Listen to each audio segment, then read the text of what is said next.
Good morning students.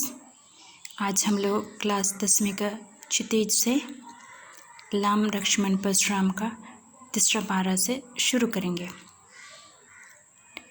बिहसे Lucknow बोले मृदु वाणी, अहो मुनेसु महाभटमानी। पुनि पुनि मोही देखो कुठारो, चाहत उड़ावन फोकी पहारो। यहाँ कुमड़बतिया को नाही, जे तर्जनी देखी मरे जाही। देखी कुठारो सरा सनबाना, मैं कुछ कहा सहित अभिमाना।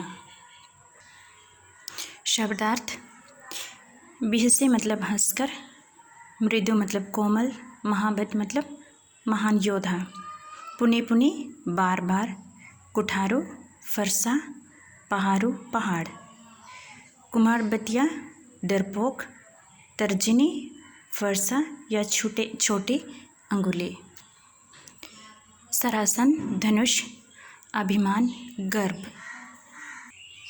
यहाँ पर लक्ष्मण परशुराम से हंसकर कहते हैं, हे मुनि, मैंने तो आपको महान योद्धा समझकर रखा था, महान योद्धा माना था, किंतु आप मुझे फरसा को बार बार ऐसा दिखा रहे हैं जैसा कि आपका फरसा से पूरा पहाड़ ही उठ जाएगा, पूरा पहाड़ ही उठ जाएगा। फिर लक्ष्मण परशुराम से यहाँ पर कहते हैं कि यहाँ पर कोई भी डरपोक नहीं है, जो फरसा को देखकर डर जाए, आपकी उंगली को देख करके डर जाए। मैंने तो आपके फरसे, धनुष और बाण को देख लिया है। मैं जो कुछ भी अभी तक आपके बारे में या आपसे कहा है, सब कुछ मैंने गर्व से ही कहा है। आगे देखते हैं। भृंगसुत समोझी जनेऊ बिलो की, जो कुछ कहा हो सहे रस रोकी। सुर महासुर हरिजन अरुगाई, हमरे कुल इन्ह परना सुराई। बांधे पापो अब कीर्ति हारे, मरत हो पा परी आ तुम्हारे। कोटि कुलेस सम वचन तुम्हारा, व्यर्थ धरहु धनु बाण कुठारो। शब्दार्थ: बिलोकी देखकर, रिस मतलब क्रोध, सुर मतलब देवता, हरिजन अरु भगवान के भक्त, हरिजन अरु भगवान के भक्त। गाई गाय, सुराई वीरता। अपकीर्ति मतलब अपमान, पा मतलब पैर, कुलिस का अर्थ है कठोर। यहाँ पर लक्ष्मण परशुराम से कहते हैं, मैंने तो आपको भृंगवंशी समझा था और आपको एक महान योद्धा समझते हुए जो कुछ भी कहा गर्व से कहा, और आपने मुझसे जो कुछ कहा उस समय मैंने अपना गुस्सा रोकते हुए सुन लिया था। फिर लक्ष्मण कहते हैं, देवता, ब्राह्मण, भगवान और गाय, इन सब पर हमारे कुल में भी इतना नहीं दिखाई देता है और नहीं दिखाई जाती है। यदि हम इनसे हार जाते हैं, यानी देवता, ब्राह्मण, भगवान, गाय, यदि इनसे हम हार जाते हैं तो हमारा अपमान होता है। इन्हें हम मार देते हैं तो पाप लगता है।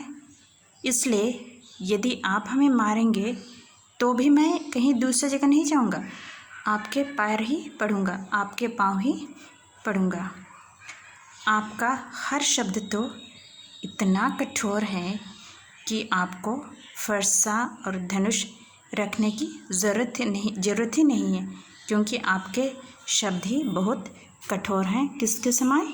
फरसा के समान। जो बिलो की अनुचित कहे ओ, क्षम ओ महामुनि धीर। सुनिए सरोष भृंगवंश मणि, बोले गिरा गंभीर। यहाँ पर बिलोकी का शब्द हम लोग पहले देखे थे, क्या है? बिलोकी शब्द मतलब बिलोकी देख कर। क्षमु का अर्थ है क्षमा। भृंगवंश मणि मतलब परशुराम, यहाँ पर परशुराम के लिए इसका प्रयोग हुआ है।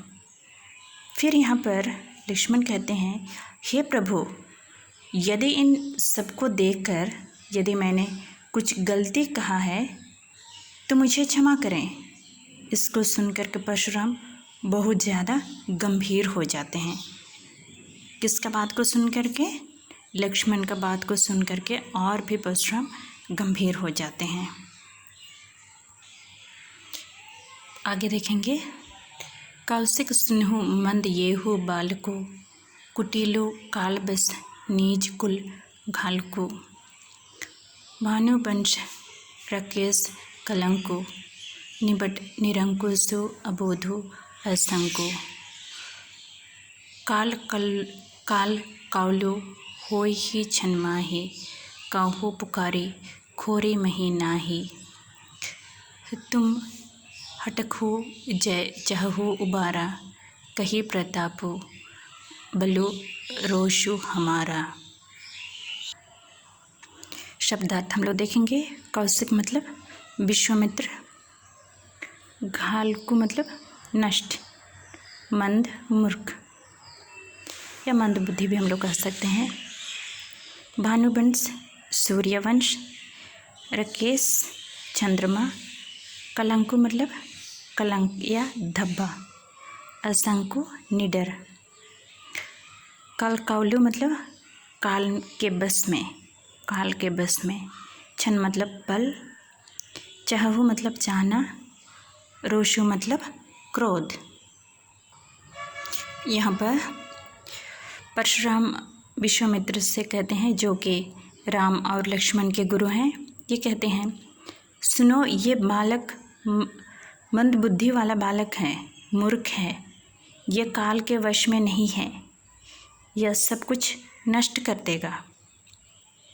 फिर आगे कहते हैं कि सूर्यवंश के ऊपर एक धब्बा है, जिस प्रकार चंद्रमा के ऊपर भी कुछ धब्बे होते हैं, तो सूर्यवंश के लिए ये कलंक है, ये अच्छा नहीं है। यह बालक उत्कंठ है, इस बालक को किसी से भी डर नहीं है। अगर ऐसा ही है तो कुछ ही पलों के अंदर मैं इससे यानी इस बालक को काल के वश में कर दूंगा, यानी इसकी मृत्यु कर दूंगा। उस समय मुझसे कोई भी दोष मत देना, मुझे दोष नहीं देना। फिर परशुराम विश्वामित्र को कहते हैं कि यदि तुम इस बालक को बचाना चाहते हो तो इससे बोलो कि वे मेरे बारे में कुछ भी नहीं बोलेंगे, इससे मेरे बल प्रताप के बारे में बता दो, अन्यथा इसका बचने का कोई भी उपाय नहीं होगा, इसलिए आप इन्हें समझा दीजिए।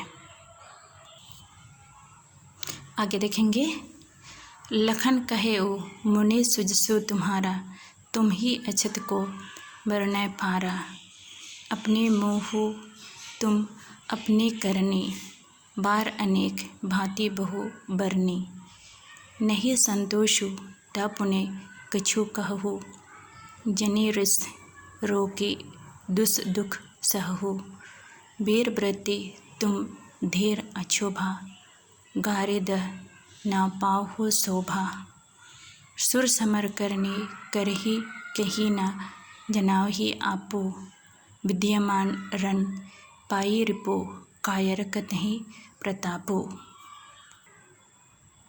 शब्दार्थ, सुरसु का अर्थ होता है सम्मान, वर्ण मतलब वर्ण वर्णन, मुँह से, अपमानी करने, अपनी कर्म का ही या अपने बड़ाई करना।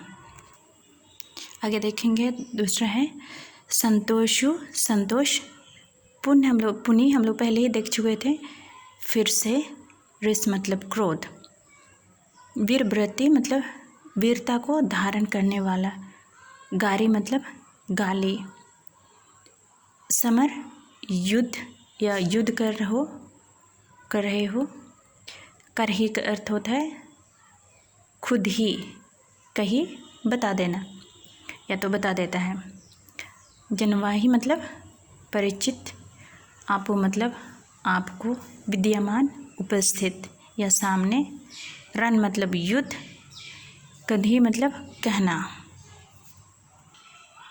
यहाँ पर हम लोग देखते हैं कि लक्ष्मण फिर परशुराम से कहते हैं, आपका जो सम्मान है उसे अच्छा और क्या कह सकते हैं हम, यानी उसका अच्छा और कौन सा हो सकता है।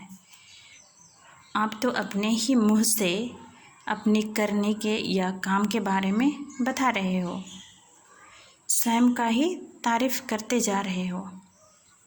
उससे एक बार नहीं किंतु बार बार अलग अलग तरीके से उसका वर्णन कर रहे हो। अगर आप अभी भी खुश नहीं हैं, जो कुछ बोले उससे खुश नहीं हैं, तो फिर और आप 2 और 4 बात बोल दीजिए। आखिर आप अपना क्रोध को रख करके क्यों दुख सहेंगे। इसलिए जो कुछ भी बोलना चाहते हैं उसको बोल दीजिए, तब ताकि आपका दुख भी खत्म हो जाएगा। फिर लक्ष्मण कहते हैं, हे वीरता को धारण करने वाला धैर्यवान, आप गाली देते हुए आपको ये शोभा नहीं देता है। आप तो वीर योद्धा हैं, वीरता को धारण करने वाले हैं, इसलिए अगर आप गाली देंगे तो ये शोभा नहीं देगा। वीर व्यक्ति कभी अपने कर्मों का बखान नहीं करते। युद्ध भूमि खुद ही उसके कर्मों का बखान कर देता है, किंतु कायर व्यक्ति ही अपने शत्रु को सामने देखकर डर के मारे अपने कर्मों का बखान करता है, वीरता का बखान करता है। तो यहाँ पर हम लोग का ये पैराग्राफ समाप्त हो जाता है। अगला पैराग्राफ हम लोग दूसरे दिन देखेंगे। Thank you.